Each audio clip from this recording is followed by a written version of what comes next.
Ladies and gentlemen, brace yourselves for part 2 of A Blast from the Past. Welcome to the Space Jam. Oh, all right. Gee, yo, let me finish my intro, man. 2 G's in the pod, 90s edition, part 2. Part 2. Dos The minutos.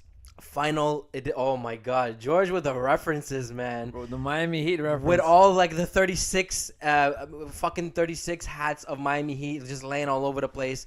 But first of all, you know what? Yeah, maybe you should just rock that hat, even though it has literally nothing to do with the 90s right now.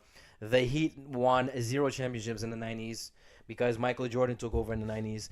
Let me finish with my intro. It's 2 G's in the pod, 90s episode, part 2. I am your host, George, with my beloved co-host, George. You know what it is.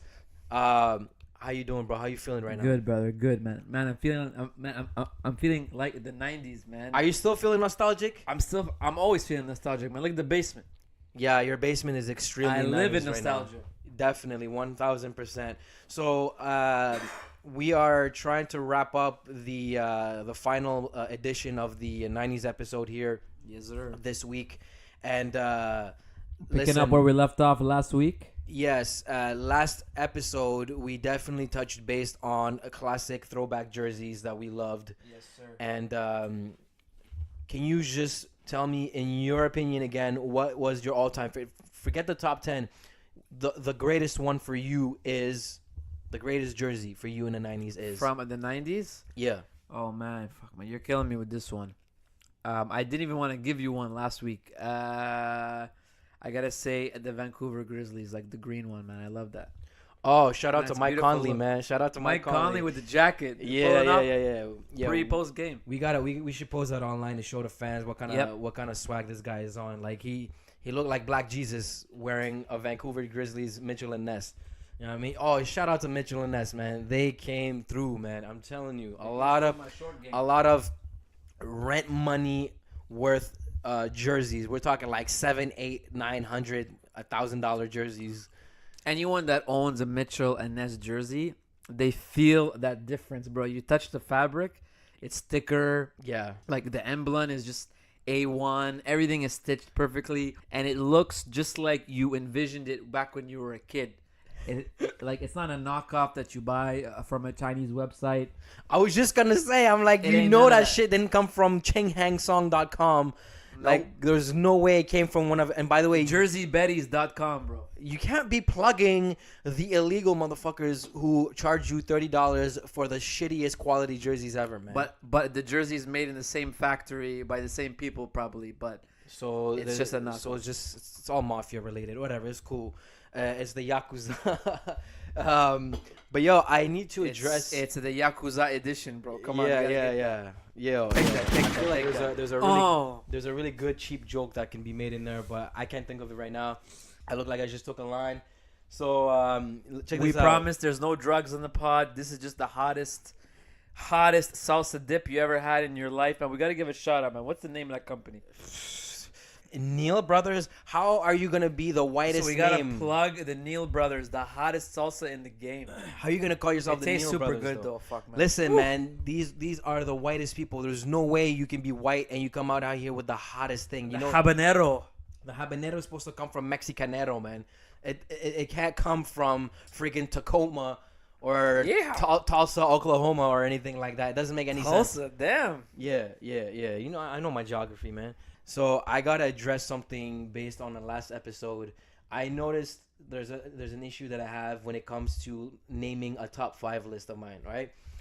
When we discussed rap music and our top groups, top artists, and top whatever rap songs from back then, yeah, man, drink your almond milk.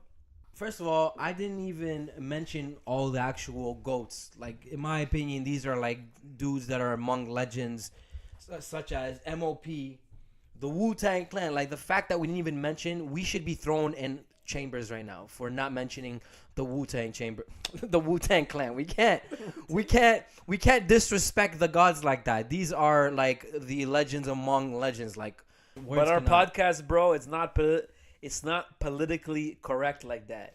If we talk about shit, it comes off the cup. There is no planning. Man, these podcasts, there's no fact checking. Spit and we fire and we spit fire upon them. That's it. I love it. I love it. I love it. Good looking out, bro. Thank you for making me feel better about myself because I was just about to go and say, oh, by the way, shout out to the Bone Thugs, shout out to the Wu-Tang, because I didn't mention Bone Thugs either, but they're also the epitome of the 90s, in my opinion, all right? And I also need to tell you one thing that you might have to go ahead and calm me By the down way, on. man, I have a funny story about the Bone Thugs and Harmony. You got plenty of stories, man. You're supposed to talk to us about. By the way, we're episode 15. If I haven't already mentioned it yet, so keep that in mind. Okay, hold that thought because I will bring it back to you. Okay, along with your Bone Thug story. I do need to tell you, however, that the 90s had a lot of classic rap shit that came from the West Coast, which is the best coast. Okay, I told you I'm an East Coaster. Okay, there you go. But he had the Freudian slip right there. Let me read this shit because I wrote it George, down. all of the groups we named last week are East Coaster, and now he's telling me he's West Coaster? I'm an East Coaster at heart. But if I had to choose which is the best coast for the 90s hip-hop scene, I think the West takes it, man. First of all, Dr. Dre, Snoop Dogg alone, and all of the collabs and all of the magic that these guys made together in the booth. Okay, along with Nate Dogg, Exhibit, Bitch Please, like was a late 90s edition. Don't even say Pac, because Pac is from New York. I didn't even mention Pac. You want to Okay, throw good. Pac? No. That was the last guy on my mind. I wasn't bet you even nobody thinking about knows. Pac. I bet you nobody knows. Like a lot of the I Pac know he's fans from out Brooklyn. there don't even know he's from Brooklyn's finest. We run this bad boy behind us. This guy should have been chilling with the East Coasters. Fucking should. By the way, y'all can't see me right now. I'm telling you, man, we're gonna have to invest in some cameras, man, because we need to have like a video podcast for this shit. It's gonna come soon, okay? Soon come, because I want the world to Major see key. what your boy is rocking right now. I'm on full WWF SmackDown mode right now. If you smell What The Rock. it's cooking. So- Yeah. This guy's trying to pull the instrumental on us right now. Man, we're going to have to definitely talk about the wrestling aspect of the 90s, the Attitude Era, and all that shit, right? This episode in particular can go on for like at least 3 days non-stop recording if I really wanted to. If we didn't have lives and wives and kids and work and all that other stuff, I would be recording this shit for a good 3 days in a row. I'm not even kidding you. This would be the longest podcast ever, and I want to be in the Guinness World Records. I'm not even kidding you, man. Yeah. Let's get in. So So episode 15. So now I gotta tell you about 15. Bro. tell me about the special 15 I because gotta tell I you don't about even know about episode this. This is 15. an exclusive to me right now. Let's get it. Okay, so now that we passed the intro and all of the day ones, all of you guys out there that are actually listening, they all know about the story, about the legend of 15, man. Honestly, man, 15. Get it. Let's go. Get it, man. Okay, listen. So this was a long time ago, man. I want to say at least 10 years back. So not 15 years back. Me and all the day ones were out and we're at the casino. It was our boy's 18th birthday. And of course, when you turn 18, You got to go to Quebec side. that's like the major hype that you want to do. Lac Lemay, right? Yes, sir. Man, all right. So as soon as we roll up there, there's a funny guy. And it's a Leb guy, of course, because all the stories always happen to revolve around Leb guys. So we roll up at the craps table. Yeah. And man, I can't say his name, but everyone back in that day, like they knew him. Yeah. They knew him. The last name Ayub. That's all I'm gonna say. Okay, so we all pull up at the table and we see him, and we know there's gonna be a funny incident happening, man, with Mr. Ayub. So as soon as we see him, he goes, "Hey boys, what's up, man?" And this guy's straight up voice from Becoming Leb. This is a real voice, okay? I love where this is going already. Honestly, man, come over here, boys. Come, man. I gotta show you something. Okay, shit, man. What are you doing? What are you doing here? Okay, man. What are you doing, Mr. Ayub? What are you doing here? Honestly, man, I don't know why, but I'm feeling good about 15 today. Hey, bookkeeper, book me for 15. Yo, dealer, 15. Yo, the girls over there, come over here, okay? Come, I'm gonna bet 15 for you. Guys, watch this, man. Watch this. Okay, yalla, hit it. 15. And it's spinning around thing. 15 is spinning around the thing. 15. And the number is 15. And then we all just started jumping and fucking wiling out. All the security guards came, said, listen, we're going to have to escort you guys. You're being rowdy. And we said, no, 15, man, 15. And they booted us out like Jazz in the Fresh Prince. But so this episode 15, man, it goes down, bro. The day ones know about it. Oh, so Ayub really caught him with the 15? Ayub hit him up with the 15. They gave him his cash reward, and they kicked him out too at the end. Yo, 15 shots going out to The you. 15 gunshots going out to you. I'm not even kidding. Right here. Honestly, man, you got to cue him up. Yeah. 15, man. That's crazy. Did that ever happen again? Never, bro. That was a one and done deal. deal. Legend of the 15. And it wasn't just me and all of the guys as the day ones that were there. For some reason, we literally saw everyone there that we knew.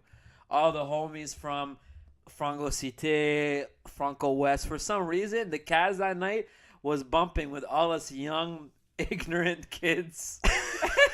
Franco West was in the house. Franco West was in the Man, house. shout out to F Dub. No, we gotta give a shout out. Fucking half of Hillcrest. Fuck, that was my school. Man, we had every school that we ever had boys at. Fucking almost half of St. Pat's was there. It was like a high school Caz night, man. 15. Watch this, man. And the guy was, and honestly, Mr. Ayub was yelling across the casino in one direction. He wanted everyone to come and see 15. And just imagine the ego inflation, bro, when the 15 came up, man. Woo! I wanna just keep laughing, but I want you to tell me about the next story because I feel like you got too many stories lined up. Thugs. Hit us with the There is a connection. There is a connection with 15, but with the not the number, but the voice. So again, it's like another homie of mine who was a star in Becoming Leb. Abbas, I gotta give a shout out. He's the homie. Oh, the main dude. The main dude he probably still is. He was a beat maker. Really? So after the whole thing with high school and shit, he actually joined up a guy and he did a group. I forget their name. It was man, I name him a letter or something. Man, I completely. Oh, it was called A Cure and Cause. Curing Cause. Right. And for any of y'all out there, if you go to YouTube, you type in that name and then you type in the actual names of big artists at the time, like Sean Desmond, Masari, all these guys. They were hired. Got me shook. Wow. Yeah. Yes, they did a Shook remix. They were paid to do a Shook remix by Sean Desmond. It was dope. Okay.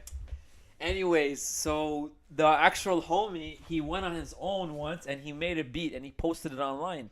Mm-hmm. And guess who robbed the beat and didn't give him any credit? Who?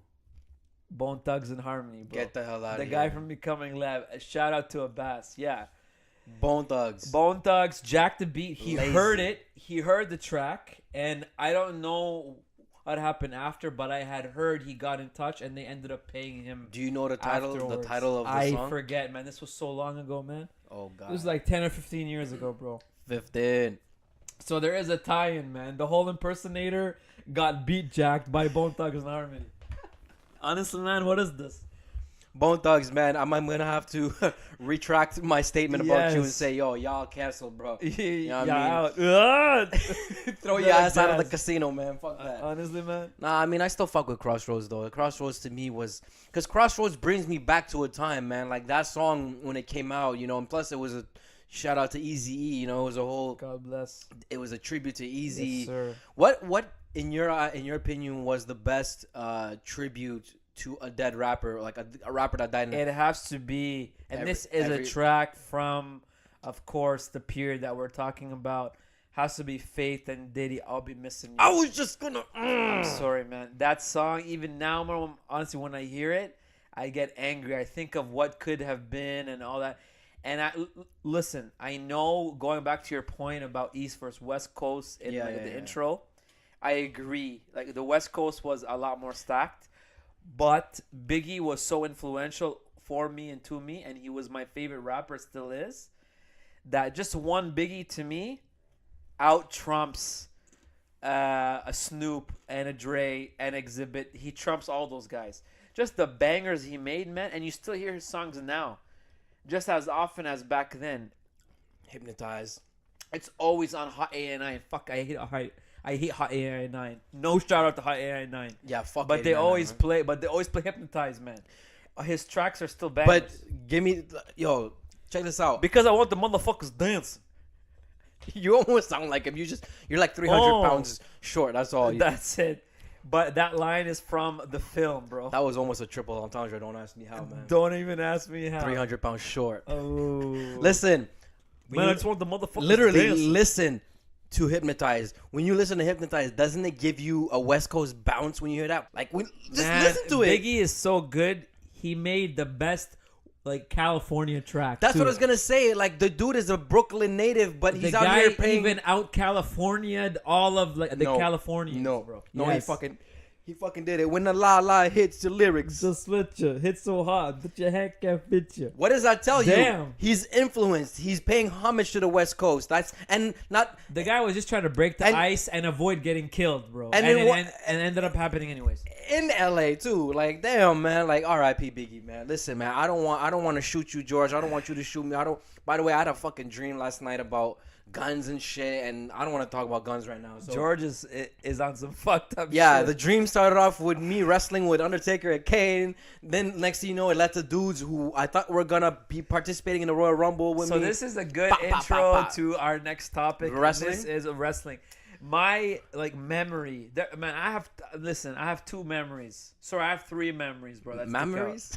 Memories, man. All right, what up? I have three memories from that time. Okay, that stick out for me. What is it? Attitude Era, My right? top three. Okay, so this is my top three. So this is my first best, and then I can call them before you even say them, by the way. gold, silver, and bronze. This is my gold. My gold one I know. was a match between Kane and the Undertaker.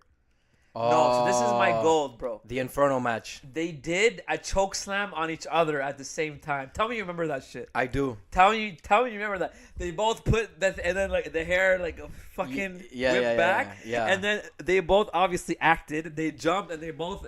But you think it's went physically flat. impossible to, because you know when. It is. It has to be The- coordinated. But the amount of times, Just like all of wrestling, George. Come on, snap out of it. it's real to me, damn it. Listen. Soap opera. The amount of times you would see like the Big Show and other big dudes whose signature move was the choke slam. The amount of times you would see both of them choke each other, you think, and as a kid you think, yo, oh my god, are they both gonna choke slam each other? And then it always ends up ending with one guy giving a low blow to the other guy, and then one guy ends up choke slamming the other.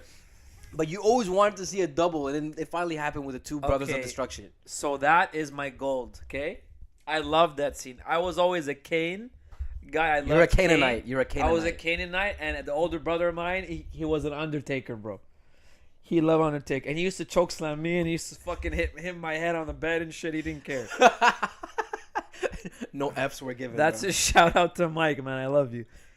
So that's the gold, okay? Mm-hmm. Then the silver memory is the Kurt Angle gold medal being tossed off the bridge by Stone Cold.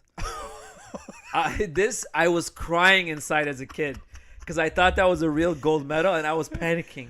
I said, fuck, this motherfucker busted his ass and Stone Cold just threw it, you know? I will tell you something though. Even though this is a very old memory, it's not actually a 90s memory, but it's still very old, especially for the the younger gen kids. Yeah. Anything beyond like 2010 to I them is got you. considered old school. But that was a very, very good legendary point in time when Kurt Angle was in his peak. Well, he had several peaks, but when he still had hair, and he was out here whooping everyone's ass, and he won every title within his first year in the federation. Yeah. That's crazy, man. And So Stone Cold was Stone Cold. Like, that's self-explanatory. And then I gotta tell you, bro, the bronze memory Yeah. is Stone Cold Steve Austin throwing Booker T around at the grocery store. Oh, the gross! Of course that is. That is like I loved it, That is man. the attitude. Oh man, that was the invasion era. And Oh man. and bro, the reason I love that scene is because Booker T is not even trying to fight. You know, it's so choreographed. And in my head as a kid, I knew that, but I was thinking about the people who are actually shopping if they knew. or if they were just freaked out because this big black dude is getting handled like by a fucking redneck, that drinks beers. Oh my god! And then I would say kind of like a fourth place memory. Although if there's anyone, honorable mention. this is an honorable mention. If there's anyone that can correct me, it's you. All right. It was the WrestleMania match in Toronto, The Rock against Hulk Hogan. Oh man, I don't know if that was in like the 2000. I'm pretty sure It's it was 02. in It's 02. it was 02. It was 02. My cousin, shout out Big Cuz, he went to go watch that. My big cousin Misho, Mish. Big Mish, Big Mish. my cousin Big Mish, Larry Hoover. out here WrestleMania. Yeah. Got to get it. He went to go watch that WrestleMania live in Toronto. If I was old enough, or if we had the money, I would have definitely wanted to. Because The Rock, he was and still is my favorite wrestler. And just the fact that I saw that, it was legit, man. That I think this is pre-Juice Rock. Because this is before he got 1,000. ridiculously big. 1,000. I actually liked his body like that. Again, this is pause, whatever. But I actually liked his body back then because yeah. it was like a natural looking body, and it was like, as a kid I could say, okay, if I work out hard enough I could actually get that. Now I see him, bro, on IG, he's killing it. This guy, It's too much. Man. it's too much, Too many needles, man. it's too much, bro. It's too much. Let me tell you something about The Rock. So Rock was actually a 90s product. Like he came out in 96. He actually debuted at Survivor Series 96. Yeah. Like that's back then. It was a big deal when someone made a debut. Yep, on a under a pay-per-view. different name though, under a different name. Well, Rocky Maivia, but There you go. Rocky Maivia was actually it was a tribute to his To his dad papa. and his granddad, because his dad was Rocky Johnson, and then his grandpa on his mom's side was the great chief Peter something Maivia. So it was Rocky Maivia. So that's where he grabbed both names, and then we got The Rock, right? So then The Rock, when he had the thick ass sideburns and he was hitting him with the "Do you smell what The Rock is cooking?" and he had like that really deep Obama style voice. The 97, 98, 99 Rock, you looked at him, first of all, you could tell he was a little bit chubbier back then. Like his face, his cheekbones, all of that was kind of like puffy. But then when he got into the Hollywood scene, you know that he had to do a special type of workout regimen, like for him to fit the role, the character of the mummy, right? He was, yeah. Because his first big role was the Mummy. I think it was the Mummy, Scorpion King, Mummy, whatever the fuck it was. I think it was part 3. Yeah. Well, it was part 2 with Part 2 or with 3. the homie. What's the actor's name? The main dude, the white guy who did the Mummy. Something Frazier. Yeah, Will, whatever, son. Yeah, No, yeah, not Will yeah, Frazier. yeah. Shazam Frazier. Yeah. So The Rock did the acting thing, came back to wrestling, and you saw it. You saw a really big, significant change in his look, and that's when he toned it down, and he wasn't as not as chubby. The sideburns started to get thinner. The eyebrows were getting less archy, whatever. And then on top of that, the greatest thing I loved about The Rock from the 90s was his fucking style, the fashion, like the Versace shirts, the $800 silky shirts, the fucking dress pants, the loafers, everything. The Rock killed the fashion game. But then when business came push to shove with the whole, everybody's got to wear merch, to sell merch to the fans, and then The Rock started having his own t-shirts, kind of like what I'm wearing right now. Well, but like for every wrestler, right? Man, the actual like show name is based on The Rock.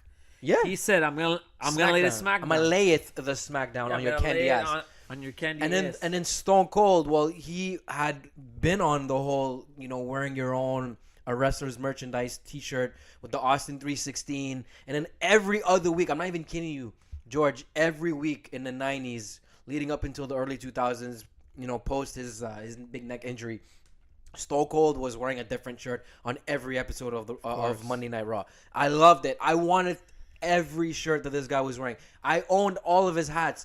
Back in the day, shout out to Sears, yo. When I used to go to Sears with my mom on Saturday, like, late mornings, early afternoons, she'd go. Of course, after her show. After the soap. No, there was no soap on Saturdays. There was a soap, bro. There were definitely soap on Saturdays. She probably knew about it. I didn't know about it because my ass was trying to play Super Nintendo. And by the way, that's another portion we got to get into. But anyways, point is, we go to the Sears. She'd go wander around for women's stuff. And I'm like, Ma, I'm going to go check this section right here. And it had like a good 20 different types of Stone Cold Steve Sure, Austin it's hats. crazy. Hats, bro. All I wanted was the hats. And out of the 20 times that I asked my mom, I only got one time she said yes. So 1 for 20. Well, that's good, man. If it's a love mom, that's good, bro. It's 1 for 20 is Kobe or Westbrook shooting night type. It's night, a you know what I mean? Westbrook night. Definitely Westbrook, yeah. Okay, so listen to this. Okay, listen. As a kid, I was never a fan of Austin 316, but even back then, I knew the guy was good for wrestling because it got all the Americans on board. Oh, business. All the and beer. Yeah. Promo. All the wise. beer everywhere. They loved it, right? And man, the funniest shit, it was the what? Oh, What? Man. I still remember. I don't know about the rant. I don't know what the purpose of it was, but Shane McMahon was trying to, man. But fucking Shane McMahon, it was I don't know what he was doing. You trying to cut a promo? The guy was trying to like put him down, or he was trying to lay a punishment on Austin, and the crowd were just going, "What?" So much after every breath, man. And then he just got And fed it up, drove right? him crazy. Yeah, I still remember that memory. So, bro, this is how I gotta school your ass because I'm the wrestling connoisseur in this house, right? Like you could be Marvel, Yes, you sir. could be Miami Heat, you could be everything. Just give me wrestling, all right? Let me tell you, the what chant started in 02. The same year Hogan and Word? The Rock Okay. WrestleMania. The what chant started right around the time when the wrestling WWF was transitioning over to WWE because the Pandas wanted their name The back. fucking Pandas won. Yeah, shout out to designer. You know what I mean? Panda. So that should be their theme song, by the way. Panda. You know, imagine like you go on WWF.com and it's, yo, I got broads in Atlanta, credit cards in the Bruh. sky. But yo, wrestling 90s, definitely Attitude Era. If you asked 100 wrestling fans who grew up in the 80s, 90s, and the 2000s, or more so the 90s, they will definitely tell you the greatest era in wrestling was the Attitude Era, which started, in my eyes, started in 97 and it went all the way to 02. So basically around the time when WrestleMania was done between The Rock and Hogan, that's when it ended. Okay. 98 was probably like the best year because you had Austin, you had Shawn Michaels, they were going at it. Mike Tyson came in there. Bro, like there wasn't anything that wasn't happening that year. Like everything was happening that year. There was so much drama, so much violence. And yes, violence, I don't care, but it's all scripted. So it's not like anybody died except Owen Hart, God rest his soul. But that was a freak accident. Was never supposed to happen. Fucking must have been traumatizing for anyone there. In fact, Owen Hart, I'm gonna do a little segment on Owen Hart. Owen Hart, if it wasn't for his death, this guy was on his way, man. He was on his way to elevate himself to like legendary superstar status. He already is a legend. This guy was in the wrestling federation dating back in the 80s. Him and his brother Brett, they were both together in this whole thing together. Are they actual brothers though, or it's Yes, like bullshit? Okay. No, they are, bro. There's documentaries all over the world, all over the internet of the whole Hart family. Listen, man, rest in peace to Stu, and I think their mom was name is Helen. Those two. So Stu is the pioneer of wrestling. Stu Hart, Bret Hart's dad, and Owen Hart's dad. They had 14 kids, man. Wow. I might actually be wrong. There might be even more. There was a bunch of them kids, man. They were, you know what I mean? Bang, bang, bang. Bang like Mike Breen, man. So there was obviously, I think they had more boys than girls, and I do know that aside from Brett and Owen, there were other brothers who were trying to get into the wrestling thing too, but they weren't as popping. So the only two that popped and they made it to the big leagues were Brett and Owen, and the rest of their families would actually attend a lot of the shows and watch them like front row and stuff like that. In fact, I even remember one episode where somebody, a wrestler who was beefing with Brett, started getting into it with the brothers like outside the barricade. But anyways, Owen Hart was definitely on his way. Bret Hart is a legend. Stone Cold, Rock, Triple H, all of them. I can go on and on and on. In my eyes, the 90s were definitely The Attitude Era. The Attitude Era was the greatest period, which was in the 90s. So I'll give you that. And this is why I'm telling you, 90s in general had the greatest of everything. So 100%. with that being said, But wait, I gotta pause you right there. Yeah. Give me your top, just like I gave you. I want your top 3 wrestling moments from the 90s.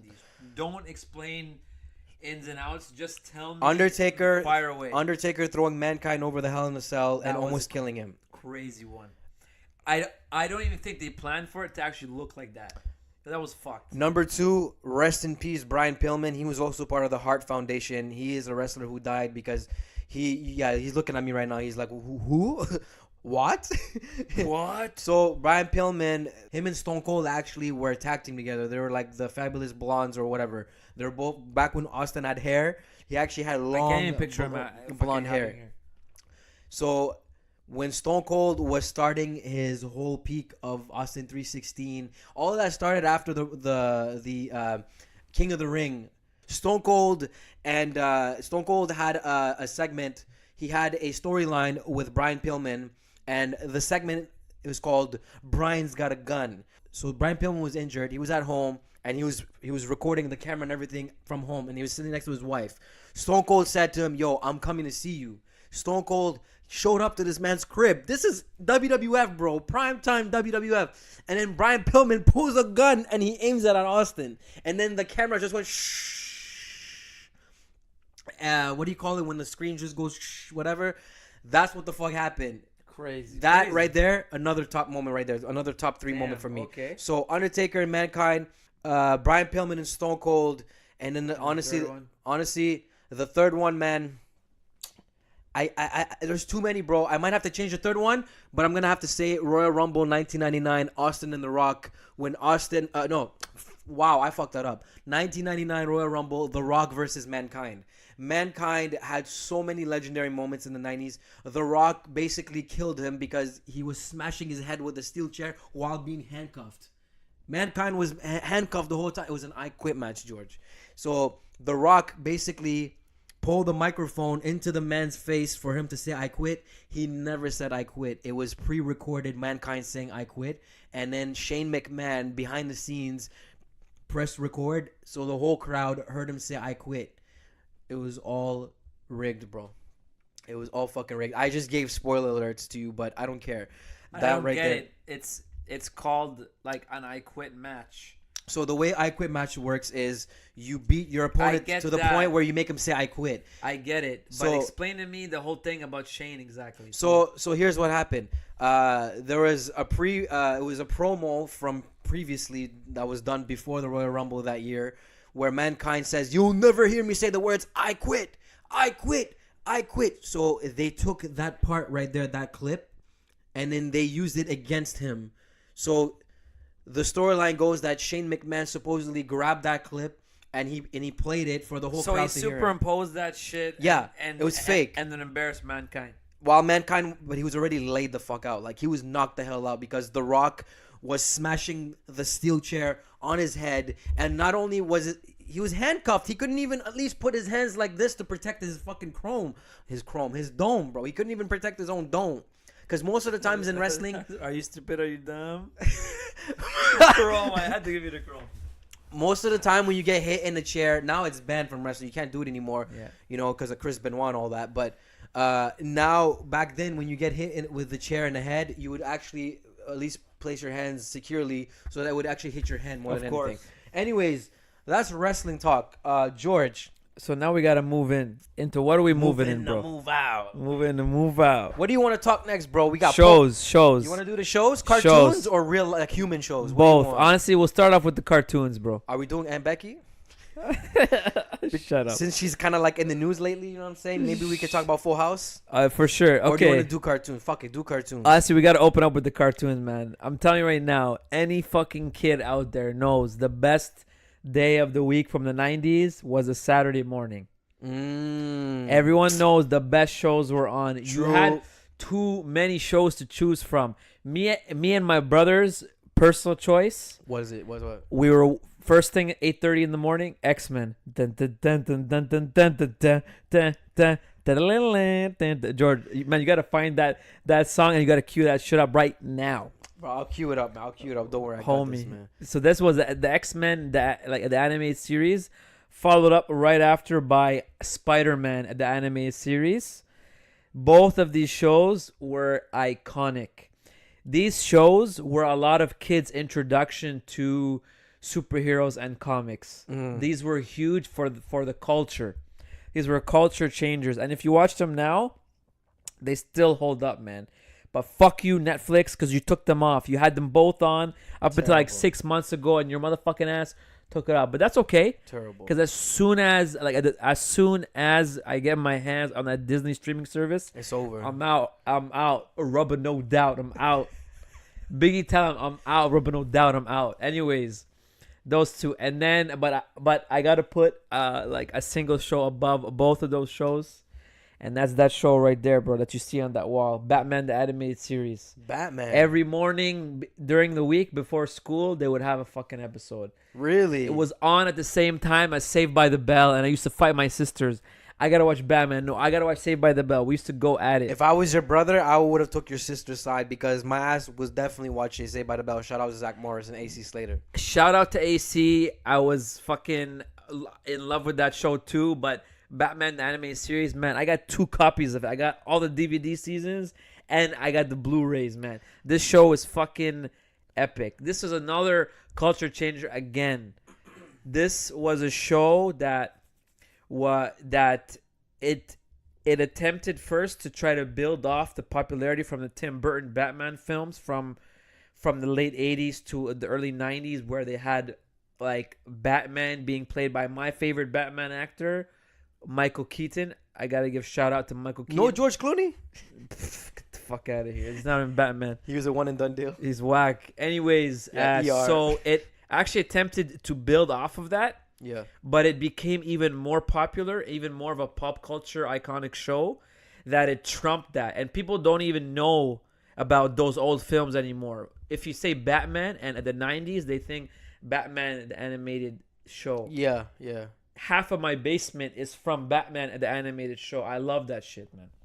Well, you know what, bro? When I wake up in the morning and the alarm goes on, that's the shit that I woke up to, because I didn't care for the cartoons until obviously Saturday morning, because there wasn't really anything. Actually, no, there were. It was the Animaniacs, bro. Animaniacs were on every morning, man. I was Pinky in the Brain, though, more so than Yeah, so was I. But here's my problem, right? Because this was back then, my memory doesn't serve me that correctly, so I can't remember exactly what happened during the episodes. I just know of them, so that's why it's just nostalgic, because you remembered the theme song, the intro, all of that. But the actual episodes, I gotta get back into it. So hopefully the internet somewhere, or even Netflix or Disney, when the time comes, might just throw those in there, because I want to watch all of that. I want to rewatch it, just like how right now I'm watching Breaking Bad again, and you keep telling me to watch Daredevil. Nah, fam, I want to rewatch the shit that I grew up on.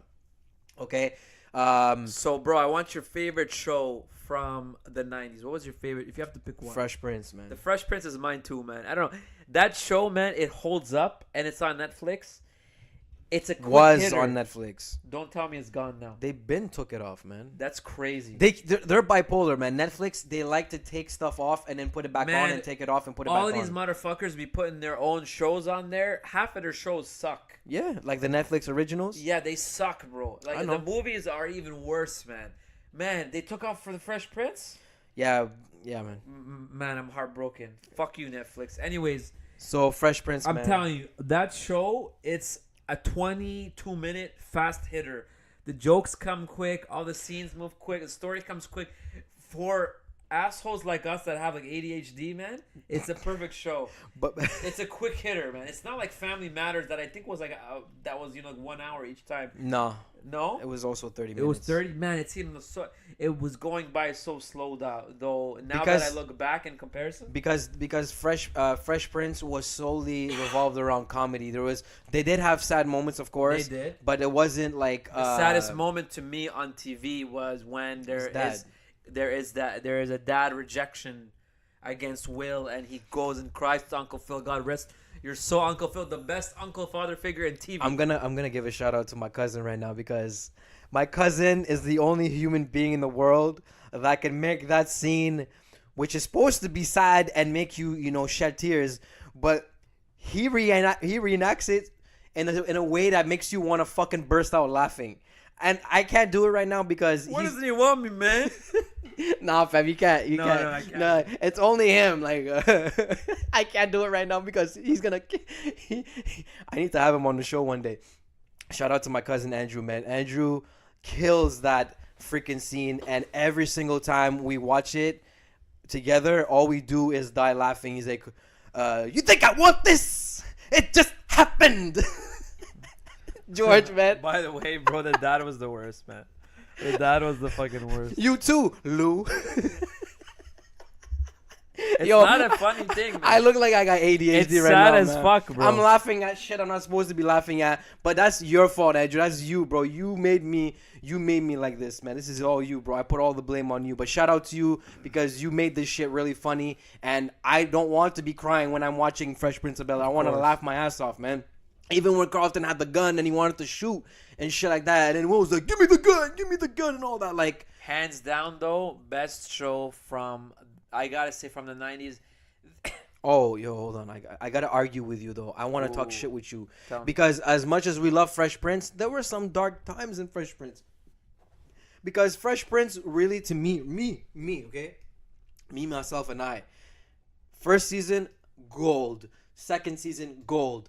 Third season, great. But then once the fake Aunt Viv hopped in, I like the fake one more, man. Because you fake like that, that's why. I like the newer Aunt Viv better, Who the bro. fuck wants the fake ass, the dry ass, the non-humoristic, whatever the fucking word is? She is not funny for shit, bro. I never laughed a single time when this woman ever spoke. This woman cared more about her looks and her hair and her light skin tendencies more than trying to make the crowd laugh. Come on, man. But the best was the first episode that it was her. Oh, when Jazz looked at her? And everyone was looking at Jazz the in whole particular. show. Jazz in particular. His reaction to looking at her.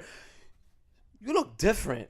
Or something like that. I can't was remember jokes. word for word, but his reaction to the fake Aunt Viv was great. But the story, the real life story behind the whole behind the scenes beef between Yeah, it was a contract dispute. yeah, and I hate that because honestly, man, she brought so many classic moments to that show. Yes, I and it's a agree. shame that she, didn't do the whole thing for the 6 seasons, But there was too many great moments, like Carlton going into the hood, Cino.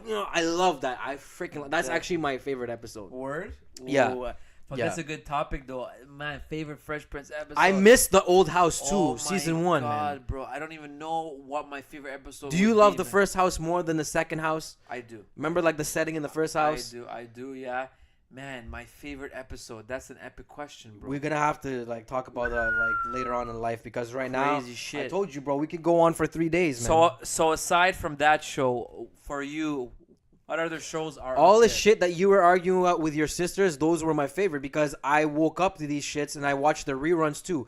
So Saved by the George Bell, loved- okay. Perfect. Full House, Great show too. Family Matters, Family Matters everything was that was part of the TGIF era. Okay, I got everything you. that was playing on Fridays, bro. Every Friday night. Yo, God rest my grandma's soul. Every Friday night, I come to my grandma's house and I'd watch all of these back to back to back to back. Like everything fucking was, hitting up like Drake and Meek. yeah, step by Back step. to back. Yo, we're not talking about non-90s rappers right now. We're talking about Step by Step. You probably don't even remember that show. That was also another sitcom from the 90s that had like the white family, step by step, day by day. Oh, by the way, I also have to give the biggest shout out to Seinfeld. Seinfeld is the greatest show ever too. So that's what. So that was gonna be my like Up and coming point. Your right sleeper there. pick? it's a sleeper pick because It's a not lot a of sleeper people pick, don't man. actually associate it with. I don't know why, but whenever I talk to friends, people think it's a show from the thousands. I'm dead serious. Man, the show started in '89. The pilot came out in '89, It's and then 89, yeah. and then season 2 started in 1990. That show was even older than Fresh Prince. Fresh Prince started in '90, but the other one, So Seinfeld, that was show- in '89. It was even older. So like that show Seinfeld is my favorite show, period, of all time. If you're adding up animated with actual shows, I gotta go Seinfeld. I loved Seinfeld as a kid. yeah, I absolutely loved it, man. It See- doesn't even compare. There's no other shows that actually, at least for me, compared. But some honorable mentions aside from Seinfeld, because we can go on and on. But that show was just made perfectly. I do gotta say though, the first 3 seasons are kind of a wash. I don't really care about them that much. anything with Kramer with big ass hair. I love is great. from 4 onwards. It's the dope, and I have all the episodes. I have all the seasons. I do too, man. The old episodes don't hold up as much, but from the 3rd or 4th season onwards, all those things fucking apply till now. Man, that's why I love Seinfeld. Only problem with that show It's was the inspiration of our podcast. Yeah. Talking about random, talking about nothing. talking about nothing, man. Jerry Seinfeld. The only problem with that show was the season, the last episode ever. They say that it was super underwhelming. The overall critics of that last episode was very underwhelming. You know, the way it ended, and like it was just anticlimactic. Climatic? Yeah. Well, it was a two-parter, right? There's a lot of shows that don't have a two-parter like final episode. 7 years ago, I got that whole thing as a birthday gift. The whole DVD, set. HMV before HMV. And the blue box. Yeah, the same blue one I have box. upstairs. But I it's got not just no. Every season's box had a different color. Blue box was season 1. No, the whole case of it was Oh, the whole thing. Yeah. By the way, I'm sad that like season 1 was only like 3 episodes, but who cares? A lot of these shows have like short episodes and short seasons, debut seasons. So I was okay with the last episode. It was funny that they brought back like every character that was ever hurt by them, so it's all good. Yeah. But aside from Seinfeld, some of my other, I would say, like honorable mentions are definitely, I got to give a shout out to Home Improvement. Oh, of course. Everyone, if anyone tells me they did not like that show, they're fucking lying. I loved Wilson. I never saw his face, Everyone but I loved him. Wilson. Okay? Yeah. Okay, listen, it's an epic show. Okay. Yeah. However, I will say like I loved it, man. I loved it. the only character that could have probably got out of there that I wouldn't have given a shit if he left was maybe the wife or like the baby son. Oh, the youngest son? He had no personality, man. Even like all the episodes that came. I mean, he had some funny moments, but then he grew up and he was like gotten boring. The middle kid, who was like the kid that's been like in every movie back in the 90s. Yeah. Whatever that kid's name was, he was dope. Yeah, he's too. awesome for sure. Oh yeah. I gotta give out another of like of an amazing honorable mention. This is underrated for most people. A lot of people don't give a shit about the show, but I love it. Is Frasier. Oh man, Frasier, nah man. I always felt like Frasier was a knockoff Seinfeld, man. Word? I always felt like it was a great value, and I never watched it. I tried maybe one or two episodes, and I was like, "How is this show funny?" Maybe I underestimated. I don't know. I actually loved it, and I think if you go back and actually watch them, you'll be like, okay, this is better than I thought it was. Other like honorable mentions as well, I will say is. It came a little bit later, very close to the 2000 mark, but that 70s show. Yeah. I love that 70s show. It is still on Netflix. I just watched the episode the other day. That's on there for sure, yeah. And it still holds up. It still holds up. And honestly, that is really... That's got to be on my bucket list to watch. That is really impressive. Yeah. You have to watch that show. It is a very good show. And another one a lot of people do not associate with like the 90s because it's been out for so long, but... I think the best years of the show were the 90s is The Simpsons. Wow, I can't believe we mentioned that so like far, like so late into it. Because it's been on for so long, we tend to... Started in the 80s. Dude, people tend to take it for like granted because it's been around for like 30 years. Yeah. But my favorite episodes were the Halloween episodes, bro. Oh, yeah. The Halloween ones, I would cut like at the trick-or-treating short just to come home and watch them. I loved it. Simpsons was definitely a show that I watched in the 90s, leading into the early 2000s. But then once I reached the teen years, and then we stopped. I gave up, bro. I was done. And then I had like a Family Guy phase for like a little bit, and I had a South Park phase also. Like a long time. Yo, but they didn't last as long as like a Simpson phase. My sleeper. What is it? Everybody Loves Raymond. Everybody Loves Raymond is definitely a sleeper pick. The best mom on TV. Oh, yeah. That was the best mom. The dad, this is too much complaining, and he's always pissy. And my favorite... Wait, who are we talking about here? You're talking about Ray's mom in the show? Yeah. Not Deborah. Deborah was the wife. Yeah. We're talking about Marie. The best mom on a show was her. Yeah. Best dad on a show is Uncle Phil. / Jerry Seinfeld's dad. But the second dad, because the dude with the toupee and all that. Like it's tight. I gotta edge out. Obviously, I gotta give the edge to Uncle Phil because of just his the impact, sheer man. like longevity and impact on the show. Yeah. But mom, hands down, there's no better TV show mom than Marie. Bro, I think I may have given the fans fake news, man, because I feel like we need to do a part 3, man, because we can't. I mean, we're deep into this shit, and we still haven't even covered video games. We haven't covered food. We haven't covered Burger King watches. We haven't fucking covered McDonald's pizza. Oh, good topics. And it's not something that we just want to mention. Like, we want to talk about how fucking good they were and how hard we struggled to get them shits. Yeah. So yeah, man.